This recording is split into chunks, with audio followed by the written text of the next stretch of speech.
Hello everyone, my name is Willem Elbers and I am Program Director of AMET Masterclasses.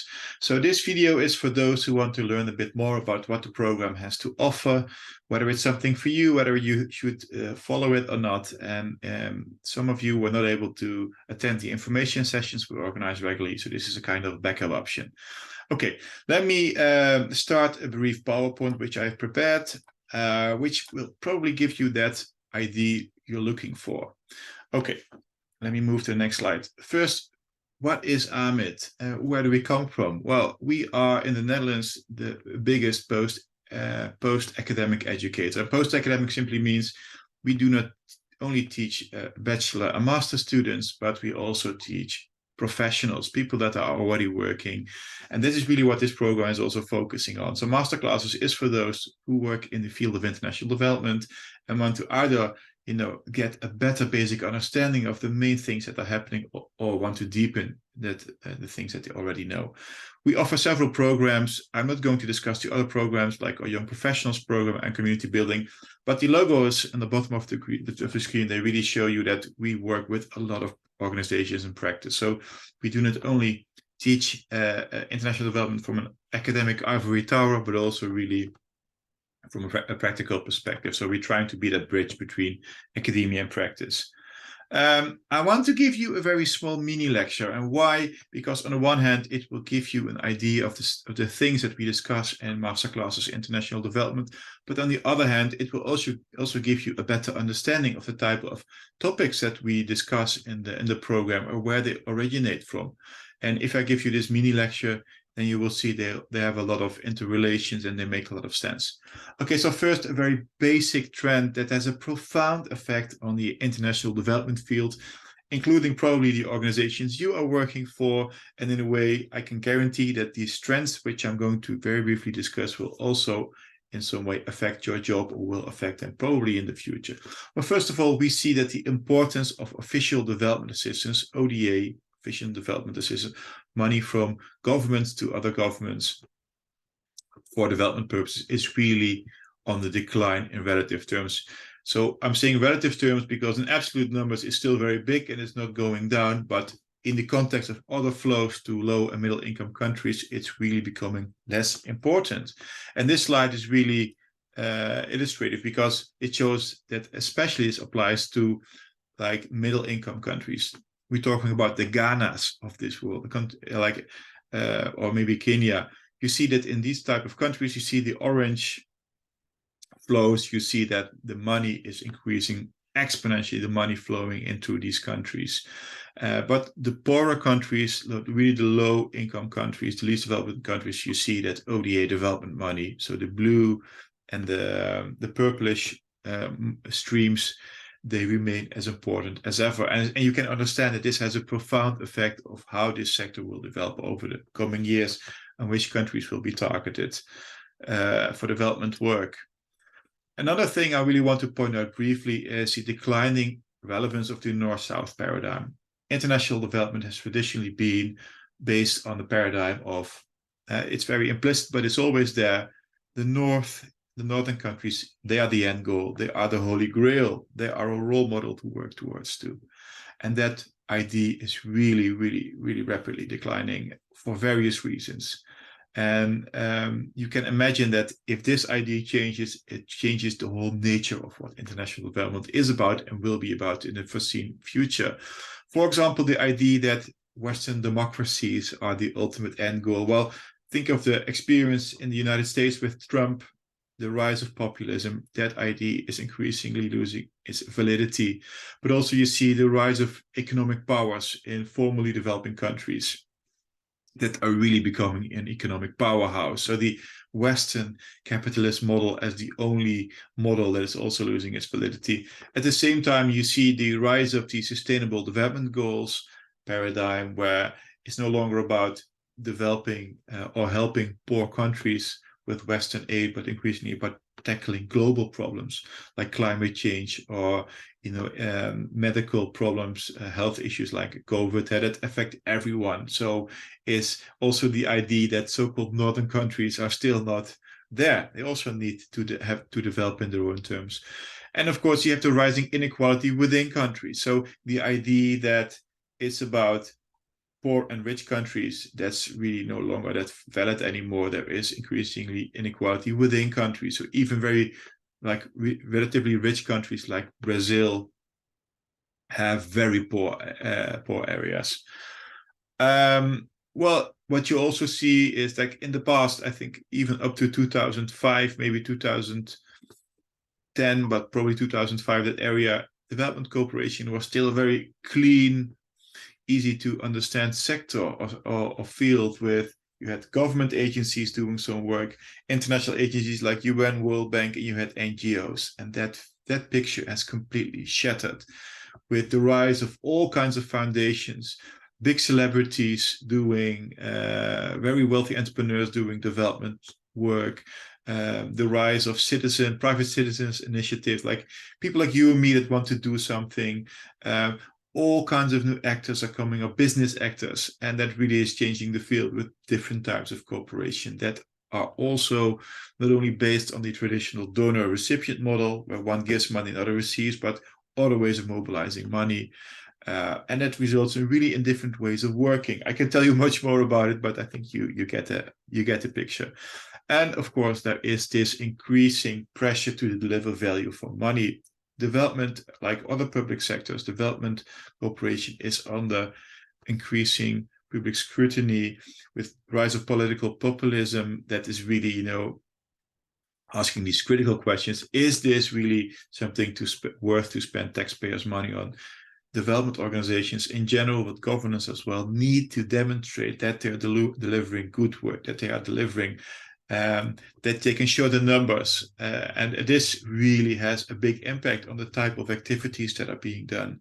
They have to be measurable, that can show really in concrete terms what is happening. But it's also problematic in the sense that less too easy to measure and define development interventions. For example, awareness raising, changing public norms. These are very difficult to measure. And are they still happening or not? These are part of the discussions we're having in AMIT Masterclasses. Okay, this list is a list of topics. And maybe now, in light of these 4 trends, you already get a sense like, okay, corruption or ethics or domestic resource mobilization, I'm just mentioning a few. They make sense within these 4 trends. And I'm not going to go through all these individual masterclasses, but the point I want to make is that, yes, there is a clear logic. We believe that if you follow these 9 masterclasses, you will get a really good foundation, on the one hand, of the key development trends as they are currently happening, not 5 or 10 years ago, but now. And on the one hand, if you already know something about it, you will really deepen your understanding. And the list, if you look at the list of lecturers, you will see it's an international list. We have people from Africa, South Africa, Malawi, but also United States, also from the Netherlands. So really, really good academics, which all have a solid link with practice, so they can be that bridge. AMIT Masterclasses is organized in a way where you have 9 meetings. So the first and the last, there is the opportunity to follow them face-to-face in the real physical classroom, for those that are based in the Netherlands or close to the Netherlands at least. But everything, even also the first and the last one, they can be followed online. And we are really experienced with also hybrid teaching and especially online teaching. I will tell you a little bit more about it. It's a bi-weekly thing on Thursday evening, so you can go to work, you can get some quick meal, and then you have this masterclass. And the experience has shown that for many, I would say even for most or all of them, this is really like a moment to live towards too. You work, and at the end you get this icing on the cake of your day, this intellectual treat, this daring engagement with others and with an expert. And it's really nice. You have for each masterclass a video we offer through an online learning environment, which you can watch in your own time. So whenever you have some time or you have energy or you're really into that, you can actually watch the video as many times as you want. So the actual knowledge transfer part, the sending of information, that's not done in the actual meeting itself. You do that before by watching the video, but then in the masterclass itself, then you're going to engage with the academic expert, but also with others. Usually these masterclasses have a kind of logic to the same kind of setup. You have a kind of Q&A with the academic involved, so you can ask questions for clarifications. And there is then the assignment. And it sounds a bit like you're in school, and that's really not the case. Because what's really about is making the connection between the content that is offered and your own work experience. What is this experience about? How does that content relate, to your experience? What new light does it shed on it? Should you do something with it? Should you do something different? And this is also, it's always in groups, because the learning does not only take place from the content offered by the academic, but also by the experience brought in from other participants. And you will see, if you're going to follow this masterclass series, that extra experience is really what elevates it to higher levels. You not only learn about the latest trends and knowledge and theories, but also you learn about what's happening in other organizations. How are different kinds of organizations dealing with different kinds of developments and trends? And in that sense, you get a very broad perspective of what's happening. I have highlighted the word participatory, because if you are looking to simply consume information, then masterclasses is not for you. I can be very frank about it. This is about active engagement. This is based on the experience that really deeper learning does not happen if you only consume information. You will forget 99%. The learning happens when you start to reflect and you take that information, you connect it to your own experience, your lived experience, and you're going to make sense of that with other people in a group. And then is really where the learning takes place. So this is also what I think masterclasses is all about. It's about sense making in a collective group under the guidance of an expert, and you will really that way get a lot out of it. Yeah, you see that most of the sessions are online. We use Zoom, and people ask me, but Willem, I'm doing all this video lecturing already in my work. Is this nice? Is this fun to look at a screen and be more at a screen, in this environment? And I'm going to say this very clearly, very frankly. Yes, I will guarantee you it is going to be very engaging. And I can say this with so much certainty, because we've learned as an academic educator, we simply learned the tricks of how to make these kind of meetings work, how to make them engaging, how to make them lively, pleasant. You really feel that you are part of the group. You're going to connect to the group. You're going to connect to the others. And that will really happen also online. So if you have doubts about that, that should not be on your mind. It is proven also by a very high grades, or sense of appreciation and the evaluation we're done. So the course is in English, and at the end you get a certificate. It says, the slide says costs. Olga, it simply means that if you have questions about the cost or possible discounts we can offer, you should contact my colleague Olga.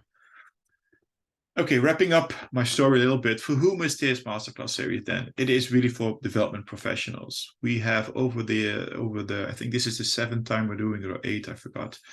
We had people from different backgrounds, governments, NGOs, foundations, consultants, also people that have maybe worked in the business sector in the field of sustainability or whatever, and they want to make that switch. We really believe, and we have learned that it's really the case like that, we really believe in that the heterogeneity, so the diversity of the group is an asset. Because what you get is, if you have the same type of persons, let's say if you would only get program people or policy people in one group, it's very easy to get groupthink, the similar kind of ideas that you already know. But what we want is, we want to get you exposed to other ideas of other type of professions or sub-professions in the development sector that have the maximum flow of information and new perspectives. What will you get out of it? Well, of course, you will learn a lot of new stuff. That's for granted, of course. But also, for each topic, we also look at best practices in a respective field. When we talk about dealing with corruption or shift the power and starting partnerships, this is the kind of thing the takeaways that you will also get. New ways of thinking, changing perspective, the cross-fertilization aspect, which I emphasized already, between positions, between types of organizations, between countries. You will build your network. It's inevitable. We see it happening all the time. And you'll be inspired and just have also a great deal of fun. You'll be energized. And this assignment, I showed it, but it's actually not for you if you would have attended the actual information session that we will do something to get you experience what a masterclass assignment is all about. But for now, I'm not going to discuss this. This is basically the information I offered. I hope it was clear to you. I hope you get a better sense of what to expect, and I also a bit secretly hope to have inspired you. We're starting a next course very soon, so don't wait if you're interested, and be part of the next group. Looking forward to meet you. Bye-bye.